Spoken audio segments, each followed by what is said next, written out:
So, can you tell us a little bit more about the language?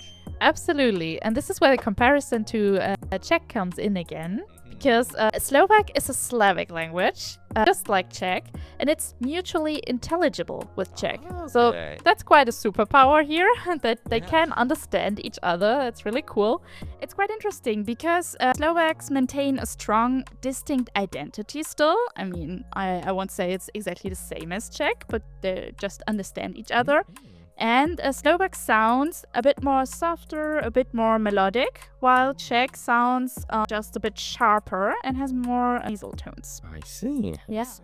And many Slovaks also feel that Czech sounds a bit colder and more formal. I mean, okay, I wouldn't go that far, but Yeah, it must be subjective here too. of course, everybody has their own tone after all. That's the beauty of Exactly. languages.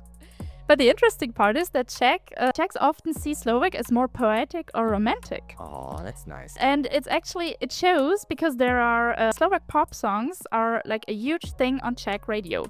Oh, wow. I'm gonna kind of like go ahead and kind of maybe do some digging on some Slovak artists because I like learning about music from all around the world. So Yeah. I have to admit I haven't really considered the Slovak pop music before, but this is definitely a nice next step. Yeah, and it's always a good point how to learn language. Yes, of course. I mean, it's a fantastic way for repetition. It gets like even you can learn sometimes some alliteration and so maybe it's not like the very nice beginning because sometimes it can be a little bit too difficult, but Yeah. it's definitely a great way to get some confidence in.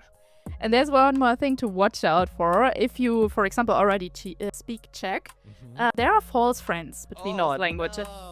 Yeah. So I have an example here. Horký, which is bitter in Slovak, All right. means hot in Czech.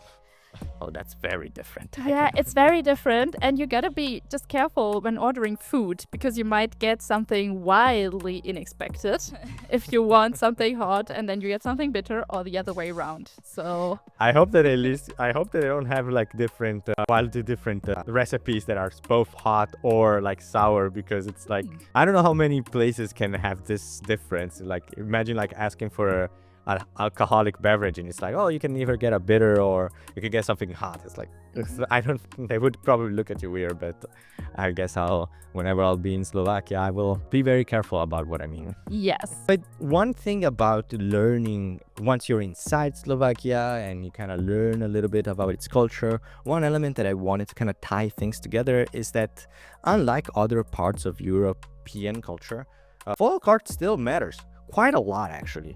Like all the regions are very distinct, but if there's one element that kind of ties it all together is their dresses, called the kroj, which like embroidered and they like use wood carving a lot to express all these different designs. And you can definitely see young and old people wearing these dresses during festivals and pop concerts. So it's a very important part of the Slovaki identity. But of course, like if we're talking about Slovakia, we maybe talk about the star of the show. What's a country without its capital? Wouldn't you say? Oh, true. Yes. So maybe we should try people. Here are some of the reasons, or your sign in a way, to kind of visit Bratislava, the capital of Slovakia, because it has some of the most interesting facts that I've seen in a capital. So let's start with one of the basics. Bratislava is one of the smallest capitals in the entirety of Europe. And despite that, it's made of some of the classic elements of European culture. Cobblestone streets, 18th century pastel buildings. And there's also very interesting bronze statues. There's quite a lot of them throughout the city, but the one that is the most known is Shumil the Watcher. Okay. Yeah, Shumil the Watcher is a smiling sewer worker just doing its job, and it's poking out of a manhole. How cute.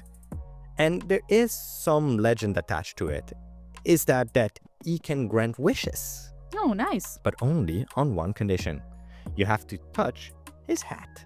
Okay. However, be careful because he's not able to grant those wishes when you're having a hangover. So Really? yeah, I'm not sure why specifically, but it's just a fun urban legend.